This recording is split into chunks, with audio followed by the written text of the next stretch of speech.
Okay, so nung nakaraan, hindi ba't nag-viral itong um, ate ni Attorney Shell Jokno. Ito si ano yan, Icasiano, ang buong pangalan nito ay Maria Sirena Icasiano Jokno. Yan. So kapatid po siya ni Attorney Shell Jokno. No, na ngayon ay congressman under ng Makabayang Liberal Party List. Silang dalawa ni Leila de Lima. No. Hindi ba't nung nakaraan nag-viral siya dahil ang binanatan niya ay si Cheese Escudero? Ngayon po, tingnan niyo ho kung hindi ba akma din naman sa 19 na mga senador na to, lahat po yan, without exception, lahat po yan ay nagsasabing sila ay para sa sambayanang Pilipino. Na lahat po sila ay pro-Philippines. Yang mga yan. Oh. Diba? Yang 19 na yan. Imagine, 4 lang po yung nanindigan. Si Ping Lacson nag-abstain dahil hati yung kanyang kalooban. Kasi sa kanyang gustong paniniwala niya ay dapat irespeto ang desisyon ng Korte Suprema. Tama po yun, I agree. 100%. Dapat irespeto. Yung final, di ba? Final na. Yung nagamit na ng kabilang panig, yung kanilang mga alas, yung mga available legal remedies. Merong naka-file na, merong mga pending na motion for reconsideration, merong a motion to intervene, di ba? So, pinasasagot pa nga po, pinagkokomento po si VP Sara sa loob ng 10 araw. So ang Korte Suprema ho maghihintay bago sila gumawa ng next move. Pero itong mga senador natin, mga walang yan to, abogado pa naman ang iba sa kanila sa pangunguna ni Marcoleta, ang pambansang kulubot ng bayan, pinatay ang impeachment, sugar-coated, substitute word for killing. The impeachment. In-archive lang, naka-archive lang yan. Pwedeng buhayin yan. Pwedeng buhayin kapag binuhay ng Korte Suprema, lintik kayo. Kayo pumatay, kayo kumahon, di kayo maghukay, kayo mag-revive. Bakit ayaw nyo? Because that's the real intention is to protect the Vice President. Magkano kaya ang kapalit? Alam naman po natin na itong mga to, yung iba rito, may mga bahid bayaran po sa corona impeachment. Di ba? Alam po nila na may pera sa impeachment. Kakaraan nga lang ni Wang Zillian sa kanila bago sila nagsimula. Kasi supposed to be 3 p.m. ang simula ng session nila. Mag-aalas 4 na nun nang magsimula sila. Ngayon, ito ho yung mensahe. Pakinggan lang uli natin. Makikita nyo, akmang-akma ho rito sa mga to, sa 19 na yan. Okay. Ano ang ninanais ninyo maging saligan, gabay at tanglaw na siyang tutuhog sa lahat ng aspeto ng inyong buhay?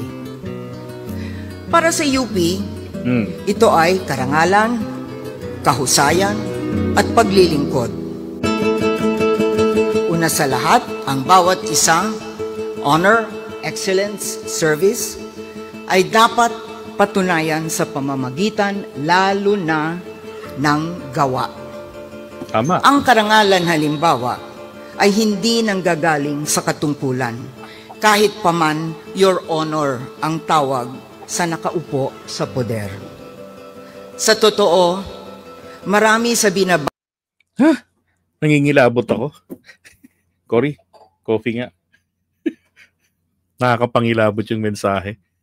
Real talk Diba? Totoong-totoo Ating your honor ay wala talagang honor. Honor is not built into the position.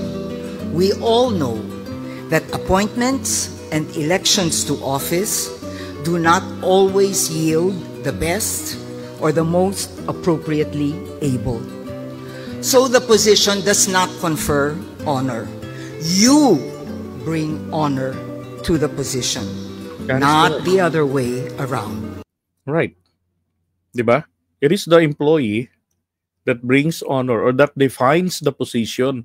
It is not the position that defines the employee. Ganun nga eh. Ang tinuturo lagi sa amin nung nag-call center pa ako. Lagi kaming mindset namin is dapat towards excellence. Make a difference. Ngayon, kung ikaw naman ay public servant, make a difference dapat. Towards excellence dapat para sa interes ng bayan. Diba? Napaka-importante ang pagpapanagot. Whether it is million, thousands, trillion, diba? Importante yung pagpapanagot. Lalo na sa ayaw intentional, ayaw talagang magpaliwanag pag tinatanong. Ayaw kumilala sa representante ng taong bayan.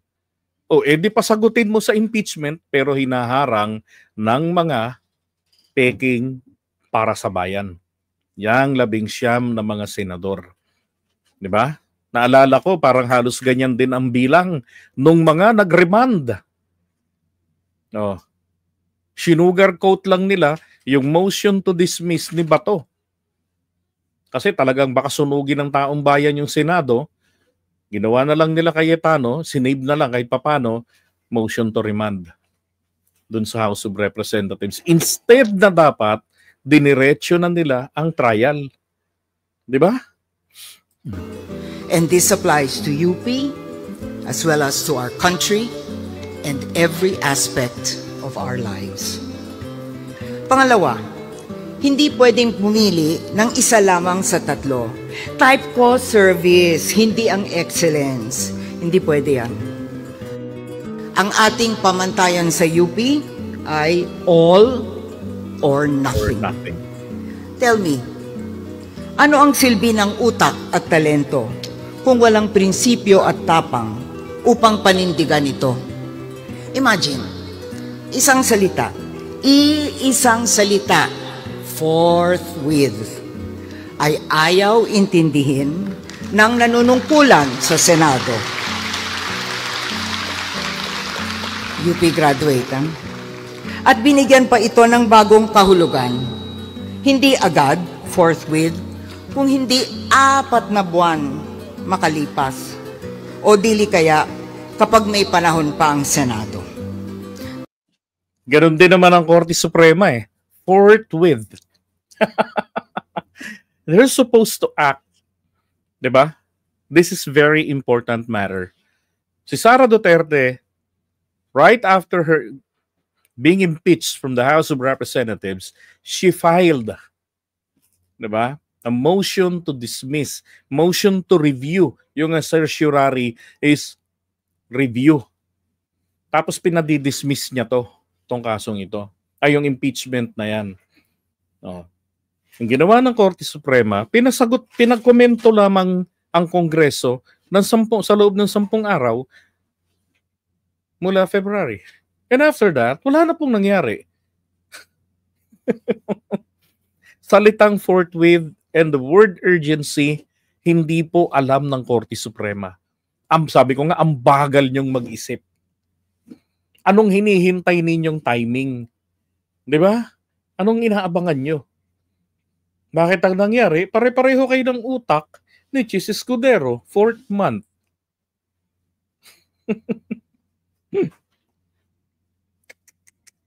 Dagdag niya, kasalanan ng mga gumawa ng ating saligang batas ang di umano'y kalabuan ng salitang forthwith. Malabo utak ni Chis. Dapat daw, sa halip nito, ginamit ang salitang immediately. What utter nonsense. Batch 2025, hindi ito usapin ng talino, kundi ng kawalan ng prinsipyo, ng pansariling ambisyon, ng transaksyong pampolitika sa pagitan ng mga mahigpit na kumakapit sa kapangyarihan. Remember this, if money is your sole and abiding purpose, you need not even try to be human. Tama. 'Di ba? Kung mukha kang kwarta, At yun lang ang habol mo talaga. Di ba? Wag mo nang subukan pa na magpakatao. Di ba? Sabi nga sa Biblia for the root of all evil, ay di pala, baliktad. Money is the root of all evil. Yun ang sabi sa Biblia. Ang pagmamahal sa salapi, ang ugat ng lahat ng kasamaan. Yun, sapol na sapol ang mga walang hiya. Di ba? Alam nyo naman ho, di ba? Kadadalaw nga lang ni Wang Silian sa kanila Di ba? Ano yan? Sobre? ano yung inabot? The quickest way to riches, as we have seen, is to take shortcuts, align with the powerful, and exploit other human beings.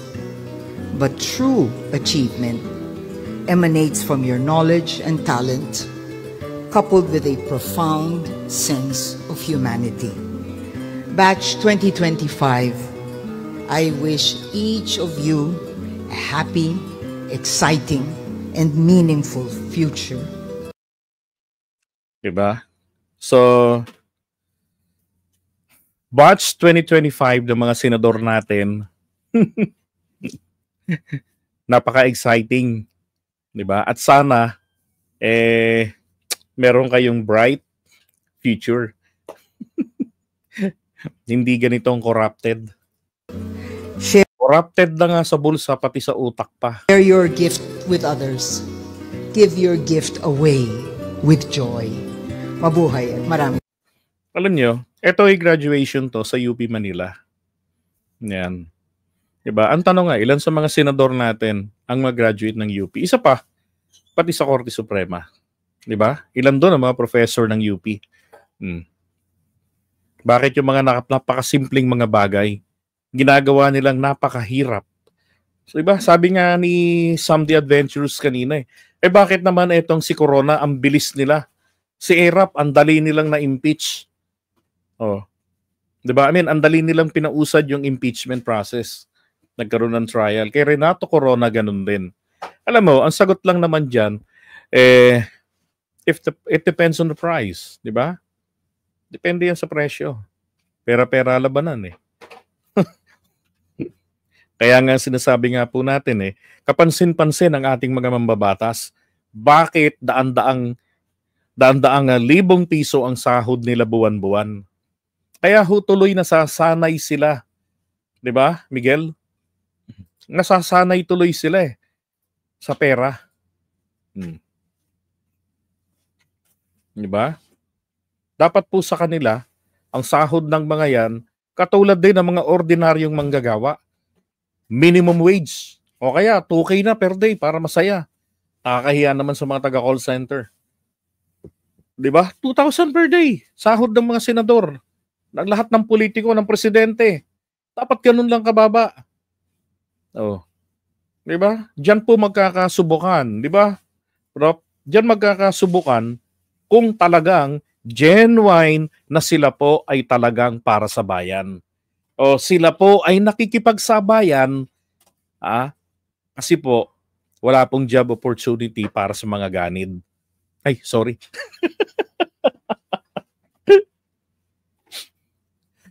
Ay, nako. Nako, palagay ko kapag kasi PBBM na po ang i-impeach, 'di ba? Napakabilis ng mga 'yan. Budget from China. Budget from Sarah. Ganon ang gagawin ng mga yan. Ay, nako. So, you judge, hindi ho ba? Yung mensahe niya, na paglampaso niya sa isang graduate ng UP na Senate President, si Cheese, hindi ho ba't akmang-akma naman din po dito sa 11 na mga senador natin na nagpakita po ng kawalan ng malasakit, nakakalungkot para sa UP community na tila baga po ay dumami ang Cheese Escudero.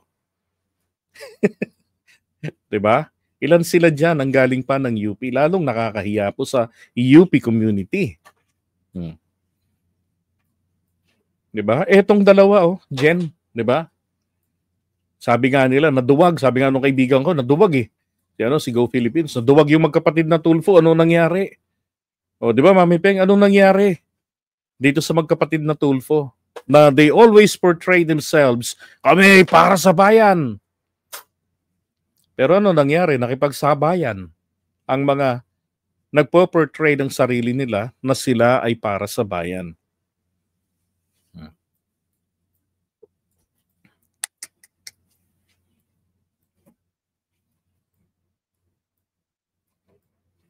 Diba? Ito nga si Win Gatchalian, nakala mo talagang pabor. Pero di ba dapat bumoto na siya na pabor doon sa yung motion to table. I-set aside lang natin kesa dito sa archive.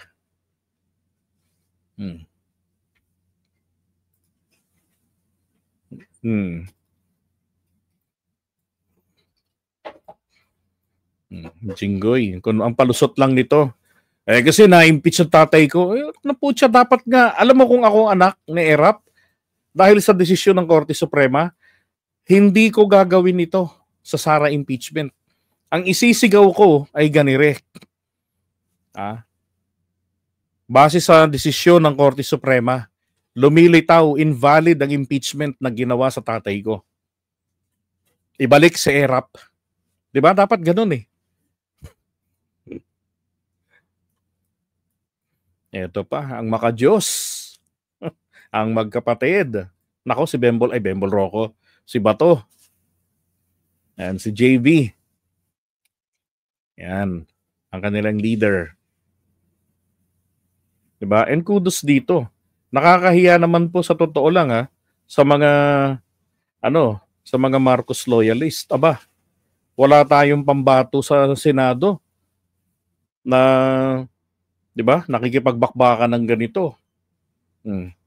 Walang, dapat nagkakaroon tayo ng senador na talagang, di ba, align talaga. Hindi yung may bahid ng kung anong kulay. Tingnan niyo yung unit team senators. Di ba? Mabuti na nga lang nakapasok etong si Tito Soto. Tsaka si Senator Ping Lacson na hindi sumang-ayon sa kagustuhan nila. Di ba?